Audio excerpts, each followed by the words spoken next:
नमस्कार दोस्तों, स्वागत है आपका इस चैनल पे। दोस्तों, एसबीआई जूनियर एसोसिएट जिसे हम क्लर्क कहते हैं वो है 2021 का एडवर्टाइजमेंट जो है वो नोटिफिकेशन अभी अभी एसबीआई की वेबसाइट पे अपलोड हो चुका है। आप उस एसबीआई के वेबसाइट पे जाके करियर सेक्शन में जाके वहाँ पे देख सकते हैं एसबीआई जूनियर एसोसिएट क्लर्क 2021 का रिक्रूटमेंट। दोस्तों, इस वीडियो में हम देखेंगे नोटिफिकेशन में क्या इंपॉर्टेंट चीज़ें हैं, मतलब वैकेंसीज को कितनी है, prelim and mains exam date क्या होगा, और ये बहुत important opportunity of this year है। सो दोस्तों, लेट्स बिगिन।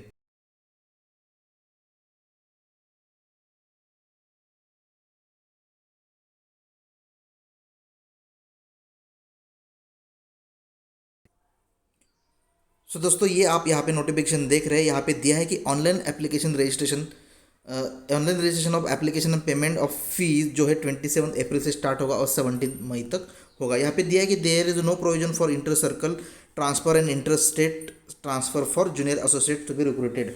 तो यहाँ पे ट्रांसफ़र का जो होगा, जो कुछ भी बच्चों का ख्याल होगा कि मैं इस अभी महाराष्ट्र से अप्लाई कर देता हूँ, वहाँ पे वैकेंसी ज़्यादा है और इन फ्यूचर ट्रांसफ़र कर लूँगा, तो यहाँ पे बोला है कि there is no provision for inter circle transfer inter state transfer for the junior associate to be recruited. सिर्फ जूनियर एसोसिएट के लिए। हाँ, आप प्रमोशन होने के बाद की क्या पॉसिबिलिटीज़ है, क्या हो सकता है, नहीं हो सकता, वो यहाँ पे मेंशन नहीं किया गया। इसके बाद preliminary examination will be conducted tentatively in the month of June 2021 and main examination 31 जुलाई।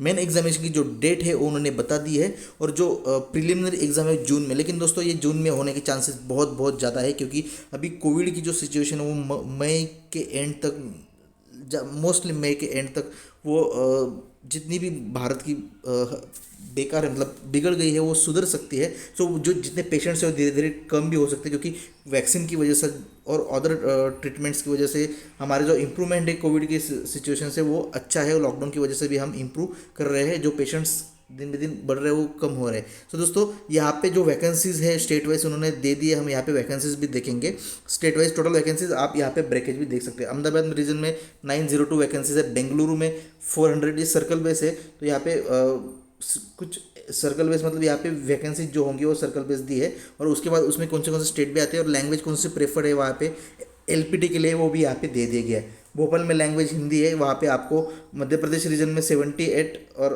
उसमें भोपाल सर्कल में स्टेट मध्य प्रदेश आता है 78, और छत्तीसगढ़ आता है 120 वैकेंसीज। बंगाल में आता है, वेस्ट बंगाल में 273, अंडमान एंड निकोबार में आती है 15 वैकेंसीज, सिक्किम में 12 वैकेंसीज, भुवनेश्वर में उड़ीसा रीजन में आता है 75 वैकेंसीज, चंडीगढ़ में आपको जम्मू कश्मीर में 12, लद्दाख में 8, हिमाचल प्रदेश में 180, चंडीगढ़ में 15 एंड पंजाब में 295 वैकेंसीज देखने को मिलेगी। चेन्नई में आपको 2 रीजन में तमिलनाडु एंड पौंडीचेरी, उसमें 473 एंड 2 वैकेंसीज ईच आपको देखने को मिलेगी। दिल्ली में वैकेंसीज है 80 एंड उत्तराखंड में है 70। हैदराबाद में आपको देखने को मिलेगी 275। दिल्ली एंड चंडीगढ़ रीजन और एक रीजन जिसमें हरियाणा आता है उसमें वैकेंसीज है 110।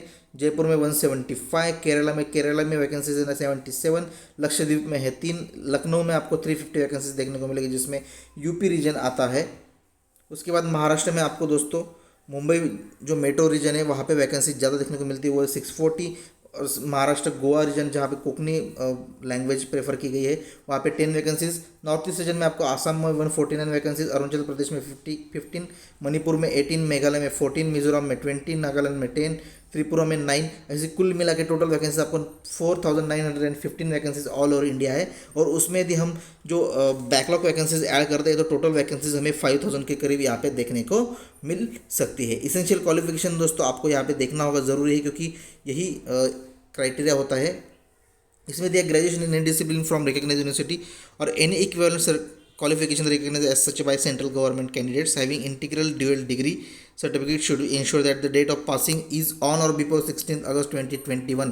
आपका डेट ऑफ पासिंग जो कुछ भी होगा बट 16 अगस्त 2021 के पहले का होना ही चाहिए। Those who are in final year semester and the graduates में apply provisionally subject to the condition that if provisionally selected they will have to produce a proof of having passed the graduation examination on or before 16 अगस्त। यदि आपका final year में है और आपका आप apply कर रहे हैं तो आपको ये प्रूफ दिखाना पड़ेगा कि आपका जो सेमिस्टर है वो 16 अगस्त 2021 के पहले खत्म हो चुका था।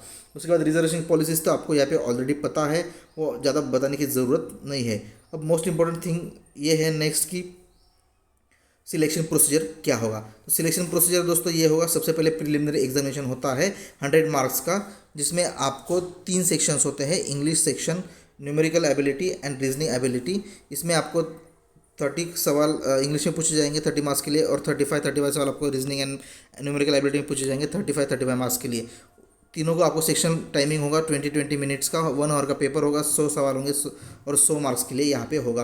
और आपको वो 10 टाइम्स जितने वैकेंसी उसके 10 टाइम्स कैंडिडेट्स मेंस के लिए कॉल किए जाएंगे। उसके बाद मेन एग्जामिनेशन यहाँ पे आपको देखने को मिलेगा। मेन एग्जामिनेशन का जो पैटर्न होगा यहाँ पे, जनरल फाइनेंशियल अवेयरनेस आपको 50 क्वेश्चंस होंगे 50 मार्क्स के लिए। जनरल इंग्लिश होगा 40 सवाल 40 मार्क्स के लिए। क्वांटिटेटिव एप्टीट्यूड होगा आपको 50 सवाल 50 मार्क्स के लिए। एंड रीजनिंग एबिलिटी होगा आपका 15 सवाल 60 मार्क्स के लिए। और यहाँ पे भी सेक्शनल टाइम दिया है 35 मिनट्स आपको general English and general financial awareness में देने मिलेगा। और क्वांटिटेटिव एप्टीट्यूड एंड रीजनिंग के लिए आपको 45 मिनट्स मिलेंगे। टोटल 2 आवर 40 मिनट्स का ये एग्जामिनेशन होगा, मेन एग्जामिनेशन।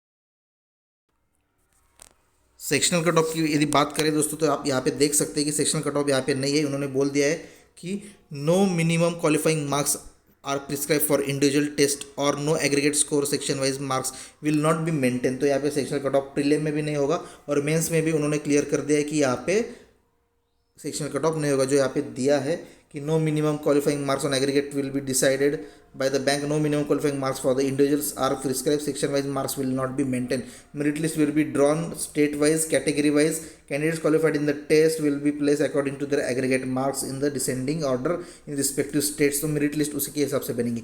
सबसे इंपॉर्टेंट दोस्तों पे स्केल क्या होगा, तो स्टार्टिंग बेसिक है 17,900 होगा, लेकिन यहाँ पे देखिए +2 advance increments admissible for the graduates. तो इसका मतलब क्या है, 1000 रुपीज़ के 2 एडमिसिबल इंक्रीमेंट्स आपको यहाँ पे देखने को मिलेंगे। तो आपका जो बेसिक होगा वो 19,900 रुपीज़ का होगा स्टार्टिंग बेसिक। उन्होंने ऑलरेडी इसमें बोल दिया है कि जो इमोलमेंट्स होंगी वो क्लरिकल कैडर की टोटल इमोलमेंट्स उन्होंने बोल दिया है मेट्रो सिटीज़ में Mumbai like will be around 29,000 per month inclusive DA on other allowances in at the current state. 2 additional increments भी आपको यहाँ पे देखने को मिलेंगी and they will be eligible for reimbursement of various provisions, provident fund, pension and new pension schemes, जो कुछ भी है वो भी आपको यहाँ पे देखने को मिलेगा। प्रोबेशन पीरियड दोस्तों selected candidates will be govern by the terms and condition by the bank at the time of joining and the newly appointed junior associate will be probation for the minimum period of 6 month. आपका यहाँ पे probation period होगा। दोस्तों selection procedure में final selection जो होता है वो उसके बाद आपको LPT टेस्ट जो होती है वो भी देनी पड़ती है, जो opted for local language test, उसमें आपको सिलेक्ट होना होता है, सॉरी पास होना होता है। जो जिन्होंने 10th एंड 12th में ये वो लोकल लैंग्वेज का पास की है उनको वो लोकल लैंग्वेज टेस्ट नहीं होती है। यदि किसी बाहर के बंदे ने मतलब समझ लो कि यूपी बिहार के बंदे ने महाराष्ट्र से अप्लाई किया, उनको मराठी नहीं आती, उनको 10th एंड 12th में मराठी नहीं थी, तब उनको ये टेस्ट देना पड़ेगा। यदि महाराष्ट्र का कोई बंदा है उसने 10th और 12th, मतलब ऐसा नहीं कि दोनों में से एक बार भी आपने मराठी लिया होगा 10th में या 12th में, तो आपको ये एग्ज़ाम देने की ज़रूरत नहीं है। उसके बाद वेट लिस्ट का उन्होंने ऑलरेडी बोल दिया कि 50% of the vacancies will be maintain, the candidates will be release from the wait list quarterly subject to the candidates securing minimum qualifying marks. तो जो कुछ भी होगा, जो वेटिंग लिस्ट होगा 50% होगा ऑफ द वैकेंसीज, मतलब यहाँ पे मतलब जो 2500 की लगभग वेटिंग लिस्ट आएगी, और वो वेटिंग लिस्ट जो होगी वो 4 वेटिंग लिस्ट मिला के 2500 की आएगी। वो क्वार्टरली बेसिस पे आती है। आपको हमेशा के लिए आपको पता ही होगा कि SBI वेटिंग लिस्ट जो जारी करता है वो क्वार्टरली बेसिस पे जारी करता है। उसके बाद आपको preliminary exam tentatively schedule in June 2021। तो आपको जब नोटिफिकेशन आ जाएगा कॉल लेटर्स का, तब आपको एग्जाम डेट भी पता चल जाएगी। हाल ही में वो 4 ही दिन में कंडक्ट करा लेते हैं। उसके बाद जो एग्जाम सेंटर होगा आपका चेंज नहीं होगा यदि आपने एक बार फिल कर दिया। तो दोस्तों ये रहा इंपॉर्टेंट अपडेट, ये आपके लिए बहुत इंपॉर्टेंट अपडेट है कि ये अच्छी खबर है कि आपके लिए SBI ने एक अच्छा नोटिफिकेशन इन कोविड सिचुएशन में लाया है। सो आप अच्छे से पढ़ाई कीजिएगा। जो कुछ भी आपको तकलीफें है, जो कुछ भी इंपॉर्टेंट आपको कुछ दिक्कतें आती है, तो आप कमेंट सेक्शन में मुझे पूछ सकते हैं। I will definitely guide you. So thank you guys for watching this. Have a nice day, have a lovely day, have a bright future, have best luck.